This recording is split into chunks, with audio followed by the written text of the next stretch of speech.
21 December 2024 united નેશને world meditation day declare કરેલ છે. આ વર્ષની theme inner peace global harmony, એટલે આંતરિક શાંતિ રહે તો જ સ્વસ્થતા સારી રહી, અને વૈશ્વિક તાલમેલ સંવાદિતા સારી રહે તો બહારના વાતાવરણમાં પણ શાંતિ રહે. આંતરિક અશાંતિ વધે તો વ્યાધિ થાય, ને વૈશ્વિક તાલમેલ ઘટે, સંવાદિતા ઘટે તો બહારના વાતાવરણમાં યુદ્ધ થાય. એટલે વ્યાધિ અને યુદ્ધ એ બંને ન થાય એ માટે યુનાઇટેડ નેશને ધ્યાનને અતિ મહત્વ આપ્યું છે. વાસ્તવિકતા પણ એ જ છે કે ન્યુરો, સાયકો, એન્ડો અને ઇમ્યુનોલોજીના સ્તર પર ધ્યાન અતિ મહત્વનું છે. પણ વિચારે પણ કરવો છે કે 24 કલાકમાંથી કેટલી કલાક આપણે ધ્યાનમાં રહી શકીએ, અથવા ધ્યાનની અસર આપણા શરીર ઉપર કેટલી કલાક રહી શકે. તો ધ્યાન કરવા સાથે ધ્યાન રાખવું પણ ખૂબ જ જરૂરી છે. તો કઈ 5 બાબતોને ધ્યાનમાં રાખીએ તો બાકીના સમયમાં આપણું સમ ધ્યાન રહે. ચિકિત્સાલયમાં વ્યક્તિ સાથે થયેલી ડિસ્કશનના આધારે અહીં 5 સૂત્રો નિર્દેશ કરેલા છે. આ બધાને વિનંતી છે કે પૂરી એકાગ્રતા સાથે, પૂરી સમજ સાથે સાંભળીએ. સંધ્યાનો એક સ્પષ્ટ અર્થ આ રીતે લેવો છે: સમ વત્તા ધ્યાન. જે કંઈ કાર્ય કરીએ છીએ એ એકાગ્રતા અથવા તો ધ્યાનથી કરવું છે. એટલે 2 મુદ્દા છે આપણી પાસે, કે ધ્યાન કરવું કે ધ્યાન રાખવું. ધારો કોઈ વ્યક્તિ 2 કલાક, સવારે 1 કલાક ને સાંજે ધ્યાન કરે છે, પણ બાકીની 22 કલાક કેટલું ધ્યાન રાખે છે ને એની ચેતનાના સ્તરનું, એના પર ખૂબ આધાર છે. અને શાસ્ત્રમાં એના માટે જ સંધ્યા આપી છે: સૂર્યોદય સમય, મધ્યાહન સમય અને સૂર્યાસ્ત સમય. એવા પ્રકારની રિચ્યુઅલ્સ જેમાં જ્ઞાનેન્દ્રિય અને એની કર્મેન્દ્રિય એ બધી પોઝિટિવલી આગળ વધે, અથવા તો એમાં ગુણની સ્થાપના થાય. એટલે શાસ્ત્રનો આધાર એમ જાણ કરે છે કે સંધ્યા કરવાથી, અથવા તો દરેક વ્યક્તિ પાસે કયા ગુણની આવશ્યકતા છે, તેમાં જાણે છે કે યશ અને બલની આવશ્યકતા છે. તો યશ અને બલની આવશ્યકતા સાથે, યશ એટલે તો કે પૈસા અને પ્રતિષ્ઠા. તો પૈસાની ચિંતા નહીં કરવાની. શાસ્ત્ર પણ એમ પણ કહે છે કે ધનની 3 ગતિ છે: ક્યાં તો ધન દાન સ્વરૂપે જાય, અથવા તો ભોગ થાય, અથવા તો એનો નાશ થાય. એટલે જે કંઈ ધન છે એની ચિંતા ન જ કરવી, અને શક્ય નથી. એટલે આમ પણ વિચારી શકાય કે ધનની ચિંતા કરવી, ધારો કે 1 રૂપિયો ખર્ચ છે ને 1 મહિનાનો, તો એને 1.25 સુધી ચિંતા કરવી. એની પાસે 25% સેવિંગ થઈ જાય ને પછી ધનને નિર્માણ માટેની જે ચિંતા થાય એના વ્યવસાયિક ચિંતાઓ, એ બધી ધીમી પાડી દેવી છે. તો કેટલી કમાણી કરવી, તો એનો જવાબ અગણિત છે.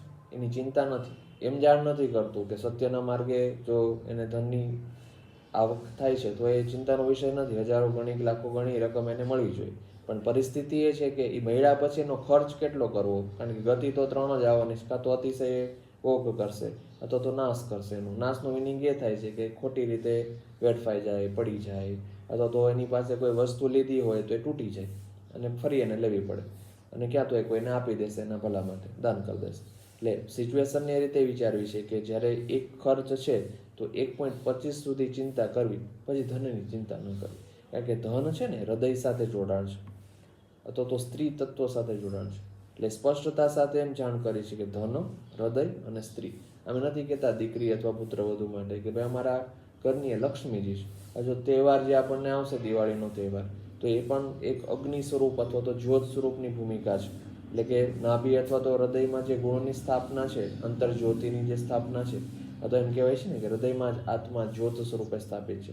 અથવા અહમ વૈશ્વાનરો ભૂત્વા પ્રાણીનામ દેહમાં આશ્રિતમ, હું વૈશ્વાનર અગ્નિ સ્વરૂપે ભગવાન શ્રી કૃષ્ણ એમ કહે છે કે વ્યક્તિની નાભીમાં સ્થાપિત છું. એટલે એ જે ભાવ છે ધન, હૃદય, સ્ત્રી અને અગ્નિ તત્વનું, એ જોડાયેલું છે. એટલે બેઝથી એ બને છે કે જે તે વ્યક્તિએ ધનની ચિંતા એક હદ પછી ન કરવી. બીજો આ પણ એક વ્યક્તિગત મત છે કે ધારો કે કોઈ વ્યક્તિને 1 રૂપિયાનો ખર્ચ છે અને 100ની આવક થઈ, તો બાકી જે 90 રૂપિયા બચે છે, આશરે 90 રૂપિયા નજીકનો સમય ગાળો, અથવા તો 99 રૂપિયા નજીકની આખી આશરે કિંમત બચે છે, તો એમાં શું કરવું? તો એને જરૂરી ખર્ચ તો પૂરેપૂરું કરી શકાય, પણ બિનજરૂરી ખર્ચ 10%થી વધારે ન કરવો.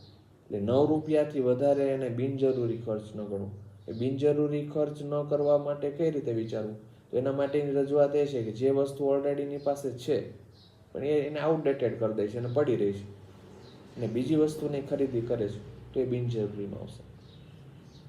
એટલે અહીંયા વિચાર એ કરવો છે કે જો એને રિસાયકલ કરી લે તો ચાલે. જેમ કે કોઈ પાસે 15 જોડી કપડાં છે અને બધા સારી ક્વોલિટીના છે, પણ સિચ્યુએશન એ બને છે કે હોવા છતાંય નવી 5 પેર ખરીદે છે, તો એ બિનજરૂરી ખર્ચમાં આવશે. તો ક્યાં તો એને 15નું રિસાયકલિંગ બિન કરવું છે, અથવા તો કોઈને આપી દેવા છે એક યોગ્ય વ્યક્તિને, અથવા તો એને પહેરી નાખવા છે પછી ખરીદવા છે, તો એ પછી લઈ શકે. પણ જો એક હદથી વધારે બિનજરૂરી ખર્ચ થાય તો સ્થિતિ એ બને કે એને નેગેટિવ એનર્જી આવી જાય. આપણને એમ લાગે કે આ બધા ખૂબ ધનાઢ્ય વ્યક્તિ છે, એને નહીં થતું, એની પાસે તો કદાચ 50 જોડી કપડાં હશે, 100 જોડી કપડાં હશે. એને નુકસાન થતું હોય, પોતાને ન થતું હોય તો પોતાની નજીકના વર્તુળમાં જે વ્યક્તિઓની સેવામાં રહેલા છે અને જે સ્ટાફ મેમ્બર્સ છે એની ઉપર આઘાત આવે. એ જે ઉર્જા નબળી બને ને એ વાતાવરણમાં તો ફરતી જ હોય, અને એના આધારે દોષ છે ને જે તે વ્યક્તિના શરીરમાં જતો રહે છે.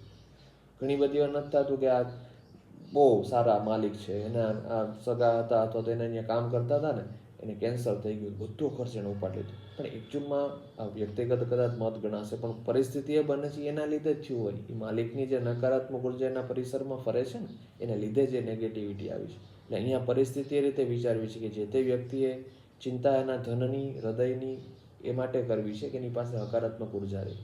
બીજી બહુ સ્પષ્ટ રજૂઆત એ કરી છે કે સ્ત્રીનું સન્માન જાળવવું. જો વ્યક્તિએ સમ ધ્યાનમાં રહેવું છે, સંધ્યાના ભાવમાં રહેવું છે, તો પરિસ્થિતિ એ છે કે સ્ત્રીનું સન્માન જાળવવું. શાસ્ત્રનો આ પ્રકારનો પણ એક આધાર છે. આ રીતના આ શરીર 5 ભાગમાં વિભાજિત ગણાશે: આકાશ, વાયુ, અગ્નિ, જલ અને પૃથ્વી.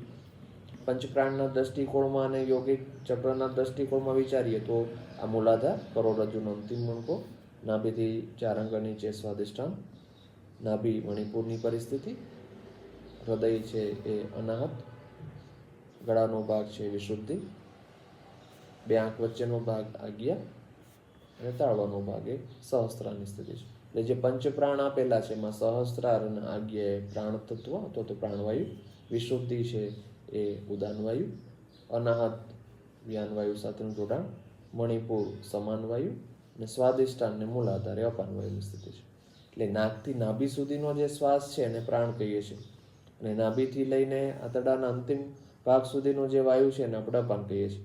હવે પ્રાણ અને અપાન જો નાભીમાં કેન્દ્રીકરણ થાય એક સમયે લયબદ્ધતાથી, તો એ રાઉન્ડ મૂવમેન્ટ બનાવે, એને આપણે સમાન વાયુ કહીએ છીએ. અને એના આધારે જે રિફ્લેક્સ થશે નાભીથી હૃદય વચ્ચેનું જોડાણ, એ વ્યાન વાયુની સર્કિટ બને, અને પ્રાણને પેરેલલ બને એ ઉદાન વાયુની સ્થિતિ છે. એટલે ઉદાન, વ્યાન અને સમાન એ પ્રાણ અને અપાન ઉપર આધારિત છે. એટલે આઇન્સ્ટાઈન વૈજ્ઞાનિકનું સૂત્ર છે ને, E=mc², એમાં E ફોર એનર્જી છે, M એ દ્રવ્ય છે, માસ છે, અને C છે કોન્સ્ટન્ટ છે. એટલે આને આ રીતે પણ આપણે વિચારી શકાય કે મૂલાધારના ભાગમાં જ્યાં 4 પેટલ છે અથવા તો 4 શબ્દો પર આધારિત છે, શ, શ, સ અને વ, તો એ પરિસ્થિતિના જે પુષ્પ, કમળ પુષ્પમાં જે સ્થાપિત છે શક્તિ, એ શક્તિ સ્વરૂપ મૂલાધારમાં છે, અને સહસ્ત્રા છે ને શિવ સ્વરૂપ છે. એટલે શક્તિ છે એ એનર્જી છે, અને શિવ એ દ્રવ્ય સ્વરૂપ છે, માસ છે, અને પ્રાણ છે એ દ્રવ્ય રૂપે કામ કરશે. દેખાય આપણને એમ કે પ્રાણ કામ કરે છે, પણ એનો પૂરેપૂરો આધાર અપાનવાયુ પર છે અથવા મૂલાધાર ઉપર છે. જે કંઈ ભાવાત્મક રીતે વિદ્વાનો આજ્ઞા અને સહસ્ત્ર અથવા તો આપણને કોઈ વાંચન કરીએ તો એની અસર ક્યાં આવે? આજ્ઞા અને સહસ્ત્ર ઉપર આવે. એટલે ઇન્ટેલેક્ચ્યુઅલ આપણું બહુ પાવરફુલ થાય. પણ પરિસ્થિતિ એ બને જ્યાં સુધી મૂલાધારમાં શક્તિ છે ત્યાં સુધી બરાબર કામ કરશે, પણ જો મૂલાધારમાં અપાનવાયુ બરાબર રીતે કાર્ય કરે છે તો સ્થિતિ એ બને શક્તિની સ્થાપનાના કારણે શિવ તત્વ એટલે દ્રવ્ય એટલે કે બ્રેઇનના ફંક્શન સારા કામ કરશે.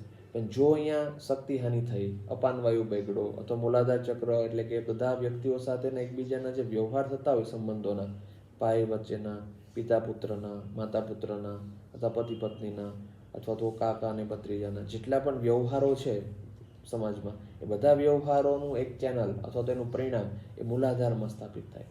મોટાભાગે સ્થિતિ એ બને 2 વ્યક્તિ વચ્ચેનો વિરોધ થાય ને, એટલે એની પહેલી અસર એના કરોડના છેલ્લા મણકા ઉપર આવે. એટલે ત્યાં મૂલાધાર ડિસ્ટર્બ થયું હોય એટલે મણકા ઉપર એની અસર આવે, સ્પાઇનલ કોર્ડમાં એરર આવે. એટલે સિચ્યુએશનને આપણે એ રીતે વિચાર કરવો છે કે જો શક્તિ હાનિ થઈ છે તો એ શિવ તત્વમાં શક્તિ પહોંચશે નહીં, એ દ્રવ્ય બરાબર કામ નહીં કરી શકે, એટલે બ્રેઇનના ફંક્શન ડિસ્ટર્બ થાય, કન્ફ્યુઝન આવે, નેગેટિવિટી ફીલ થાય, નબળા વિચારોનું પરિણામ વધશે, ઘટનાઓ નબળી બનશે. પણ જો શક્તિ પાછી બરાબર થઈ જાય છે તો શિવ તત્વ એટલે કે બ્રેઇનનું ફંક્શન બરાબર સારું થઈ જશે.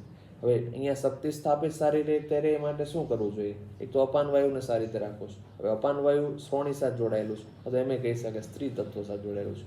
પોતાના નજીક રહેલા જેટલા બહેનો છે એટલે એમની માતા, દાદી, નાની, કાકી, મામી, ફૈબા, બહેન, એમના પત્ની, એની દીકરી, આ જે કંઈ સ્ત્રી તત્વ છે ને એનીથી શક્તિ મળે. એમ કહેવત એ છે ને, દરેક સફળ પુરુષ પાછળ કોઈ એક સ્ત્રી જવાબદાર હોય છે. એનું કારણ એ છે કે એ વ્યક્તિ પાસે એનું પોઝિટિવ બોન્ડ ઇમોશનનું એટલું સારું છે, એની શક્તિ ત્યાં સ્થાપિત છે. એની શક્તિ સ્થાપિત છે અને એના બ્રેઇનના ફંક્શન ખૂબ સારા થાય છે. હવે સ્થિતિ એ બને કે જો એ સ્ત્રીનું અપમાન કરી નાખીએ એટલે એ મૂલાધાર ડિસ્ટર્બ થાય, અપાનવાયુ ડિસ્ટર્બ થાય. અત્યારે કબજિયાતનો સૌથી મોટો પ્રશ્ન છે. દરેક એમ કે મને બહુ કબજિયાત રહી, મારા આંતરડા બહુ નબળા પડી ગયા. એનું મુખ્ય કારણ છે કે એની નજીકમાં રહેલી સ્ત્રી તત્વનું સતત અપમાન અનુભવ. ક્યાં તો સ્ત્રી એનું અપમાન કરતું હોય, અથવા પોતે સ્ત્રીનું અપમાન અંદર કે બહાર કરતા હોય. એને લીધે પરિસ્થિતિ એ બને એના આંતરડા સતત નબળા પડે અને પછી એને કબજિયાત રહે. દવાઓ ખાવી જોઈએ, ના નથી પાડતો, લેવી જ જોઈએ, ઔષધો ખૂબ સારી રીતે ગ્રહણ કરવા જોઈએ. પણ એક જો કાળજી હશે ને સાથે, તો ભવિષ્યની તબિયત સાચવવા માટે સરળ પડશે. એટલી આધુનિક ટેકનોલોજી વધી ગઈ, એટલા સર્જિકલ વેરિએશન વધી ગયા, એટલું મોડર્ન સાયન્સ એટલું એસ્ટાબ્લિશમેન્ટ કરી દીધું, મોલેક્યુલ લેવલ સુધી એને બધું સંશોધન કરી લીધું છે. પણ જ્યાં સુધી શક્તિ જ નહીં હોય વ્યક્તિ પાસે, એની ચેતનાનું સ્તર યોગ્ય ન હોય, તો એ માત્ર ને માત્ર પેપર વર્ક બની જશે. કારણ કે ઉર્જા જ નથી તો સ્થિતિ એ બનશે, એનો ઉપયોગ જ નહીં થઈ શકે. કોઈ વ્યક્તિને પેરાલિસિસ થઈ ગયું ને પછી આપણે એને એમ કહીએ કે ભાઈ જાઓ ને, તમારી કાર કેટલી 10 કાર છે તમારી પાસે, એક કારની કિંમત તો 4 કરોડ રૂપિયા છે, તમે જાઓ ને ચલાવો, નથી ચલાવી શકતા. કારણ કે સ્ત્રીના અપમાનના કારણે એની શક્તિ હાનિ થઈ ગઈ છે. એ શક્તિ હાનિ થવાની ઇફેક્ટ એ આવી છે કે એની નર્વસ સિસ્ટમ ડેમેજ થઈ ગઈ, વ્યાધિ આવી ગયું. એટલે અતિ ધન હોવા છતાં એનો ઉપયોગ નથી કરી શકતું. એટલે ભોગ નહીં થાય ને ક્યાં છેલ્લે નાશ થશે ને ક્યાં તો દાન કરવું પડશે. એટલે પરિસ્થિતિ એ વિચાર કરવો છે કે ધનની ચિંતા ન કરવી અને સાથે સ્ત્રીનું સન્માન સતત જાળવવું. જો આ બે ભૂમિકા કરીએ ને તો યશ વ્યક્તિનું ખૂબ સારું રહે. કદાચ પાસ્ટનો બધા એક્સપિરિયન્સ વિચારશો ને તો જ્યારે પૈસાની ગડમથલ થઈ, હાનિ થઈ, અથવા તો પ્રતિષ્ઠાની હાનિ થઈ, એમાં જવાબદાર તો આ જ કારણ નીકળશે, સ્ત્રીનું અપમાન. કોઈ પણ સ્ત્રી પોતાનાથી અપમાનિત થઈ જશે પછી એમાં ગુણ છે કે અવગુણ એ નહીં જોઈએ.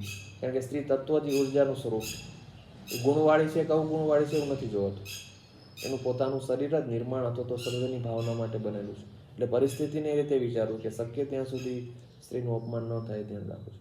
અથવા સ્ત્રી એ પુરુષને મદદ કરી શકે. એની સરાઉન્ડિંગમાં જેટલી બહેનો છે, માતા તરીકે, પત્ની તરીકે, દીકરી સ્વરૂપે, બહેન સ્વરૂપે, કાકી સ્વરૂપે, દાદી સ્વરૂપે, તો એ બધા સરખામણી ન કરે ને તો પરિસ્થિતિ એ બને. અત્યારે મુખ્ય પ્રશ્ન એ થાય છે પુરુષ સ્ત્રીનું અપમાન શું કામ કરે? એનું મુખ્ય કારણ એ બને કે સ્ત્રીએ કોઈની સરખામણી કરી લીધી હોય.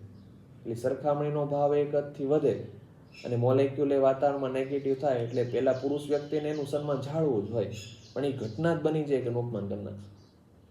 એટલે સૂત્ર તો એ જ બને છે કે સ્ત્રીએ સરખામણી ન કરી અને પુરુષે અપમાન ન કર્યું. જો એ બે ભૂમિકાઓ પર જો કામ થઈ જાય ને તો આ શિવ અને શક્તિ સ્વરૂપ બધું સ્થાપિત રહે અને સૃષ્ટિ ખૂબ સારી રીતે શાંતિથી કાર્ય થઈ શકે. એકચ્યુઅલ પરિસ્થિતિને આ રીતે વિચારી શકાય કે આપણે હૃદયના ભાવથી કુદરતમાં શું આપીએ છીએ ને એ વિચારવું છે. આપણે વ્યક્તિઓ સાથે શું વ્યવહાર કરીએ છીએ પછીનો ફેરફાર છે. એ માણસ સારો નથી એટલે મેં એની સાથે આવું વર્તન કર્યું, એ આવી ભૂલ કરે છે એટલે મેં એની સાથે આવું વર્તન કર્યું. એને ન વિચારતા એ વ્યક્તિના હૃદયમાં પ્રભુનો વાસ છે, એ ભાવ જો ઊભો થઈ જાય ને તો પરિસ્થિતિ એ બને કે ખૂબ શાંતિ અને પ્રસન્નતા સાથે બધા પોતાનું સ્વાસ્થ્ય સંભાળી શકે. એટલે યશની ભૂમિકાને બે વિચાર કર્યા છે, પૈસા અને પ્રતિષ્ઠાથી. એટલે ધનની ચિંતા અમુક હદ પછી ન કરવી અને સ્ત્રીનું સન્માન સતત જાળવવું. બલને 3 ભાગમાં વિભાજિત કર્યું છે: શરીરનું બળ, મનોબળ અને આત્મબળ. શરીરનું બળ છે ને પૂરેપૂરું માંસપેશી ઉપર આધારિત છે. જેટલી માંસપેશીઓ મજબૂત એટલું શરીરનું બળ સારું. ને એ માંસપેશીઓનો સારતા ક્ષમાના ગુણ પર આધારિત છે. જેટલી ક્ષમા સારી એટલી શરીરનું બળ સારું. નથી ઘણી વાર થતું ખૂબ બલવાન વ્યક્તિ હોય છતાં એ ક્રોધમાં આવે ને એટલે એના હાથમાંથી વસ્તુ પડી જાય, વસ્તુ ફેંકાઈ જાય, ભૂલાઈ જાય. આમ સરળતાથી વિચારીએ તો એના એક્સિડન્ટ્સ થવાના મેજર કોઝિસમાં આ પરિસ્થિતિ બને. એ જ વાહન ચલાવતો હોય વ્યક્તિ, એ જ દિશામાં કામ કરતો હોય તો એ દિશામાંથી જ જતો હોય પણ એને ધ્યાન ન રહે, સ્પીડ બ્રેકર આવી જાય, રોડની કડ આવી જાય. પણ એકચ્યુઅલ પરિસ્થિતિ એ બને કે એ છે બલવાન પોતે, પણ એ સમય એની પાસે ક્રોધની અવસ્થા આવી ગઈ છે, ક્ષમા સ્થાપિત નથી, એટલે એનું શરીરનું બળ હાનિ થઈ ગઈ છે. એટલે શરીરમાં બળ નથી એટલે અકસ્માત થવાનો છે. એટલે આનો બહુ સ્પષ્ટ ત્રીજું સૂત્ર એ મળે છે કે કોઈ વ્યક્તિની ભૂલ કાઢવી પણ સહાયતાના ભાવથી, અથવા બિનજરૂરી કોઈની ભૂલ નહીં કાઢવાની. ભૂલ કાઢીએ તો ગુસ્સો આવે ને માણસને, એટલે ક્ષમા સ્થાપિત રાખવા માટે બહુ સ્પષ્ટતા છે કે શબ્દો અને દ્રશ્યથી શક્ય ત્યાં સુધી અન્ય વ્યક્તિની ભૂલ સહાયતાના ભાવથી કાઢવી અથવા બિનજરૂરી કોઈની ભૂલ ન કાઢવી. ચોથું સૂત્ર મળે છે મન પૂરેપૂરું નાભી સાથે કનેક્ટેડ છે. ગોવિંદાય નમઃ, ગોવિંદના જે ભાવથી આપણે વિચાર કર્યો છે તો મનનું પૂરેપૂરું નિર્માણની ભાવના શ્વાસ સાથે જોડાયેલી છે. એટલે ચલે વાતે ચલમ ચિત્તમ નિશ્ચલમ નિશ્ચલમ ભવેત જે સૂત્ર આપણી પાસે છે કે જો વ્યક્તિનો શ્વાસ લયબદ્ધ છે તો એના ચિત્તમાં સ્થિરતા છે. જો શ્વાસમાં લયબદ્ધતા નથી તો જ એનું ચિત્ત અસ્થિર થવાનું છે. એટલે લયબદ્ધ શ્વાસ રાખવો અથવા તો પોતે પ્રેક્ટિસ કરવી લયબદ્ધ શ્વાસ ઉપર રાત્રિ દરમિયાન કુદરત આપણને ખૂબ સહાયતા કરે છે. પણ દિવસે આપણી જવાબદારી બને કે આપણા શરીરને સ્વસ્થ રાખવા માટે શ્વાસ ઉપર વધારે ધ્યાન આપવું. અને પાંચમી સૂત્રાત્મક રજૂઆત છે આત્મબળની સ્થિતિ. એટલે આત્મબળ સારું રાખવા માટે હૃદય ઉપર કામ કરવું છે. હૃદયની ભાવના જેટલી સારી છે અથવા તો હૃદય પૂરેપૂરું આંખ સાથે જોડાણ છે. એટલે આંખ જે જોવે છે એના આધારે હૃદય અનુભવવાનું. એટલે આંખ અને હૃદયના ભાવથી આત્મબળ સારું રહે એ માટે પાંચમું સૂત્ર નીકળે છે આપણી પાસે, બિનજરૂરી મૂલ્યાંકન ન કરવું. જો બિનજરૂરી મૂલ્યાંકન અટકાવીએ તો આત્મબળની ભૂમિકા ખૂબ સારી રહી. જ્યાં પરિણામની અસર નથી આવતી અથવા પરિણામ આપણે બદલાવી શકીએ એવી પરિસ્થિતિમાં નથી ત્યાં બિનજરૂરી મૂલ્યાંકન ન કરવું.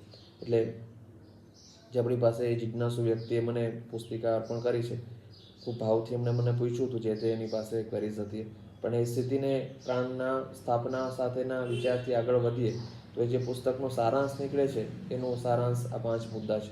એ વિદ્વાનને નમન સાથે ખૂબ એમણે આપણને ભેટ સ્વરૂપે આપ્યું છે. અને કદાચ એ 1924માં બનેલી એ પુસ્તિકાને સારાંશ તરીકે વિચારીએ ને તો યશ બળ વધારવા અથવા તો આ 5 મુદ્દા ઉપર ધ્યાન રાખીએ ને તો કદાચ દરેક વ્યક્તિ સંધ્યા આ સમયમાં ન કરી શકે, કદાચ એને ગમે પણ નહીં.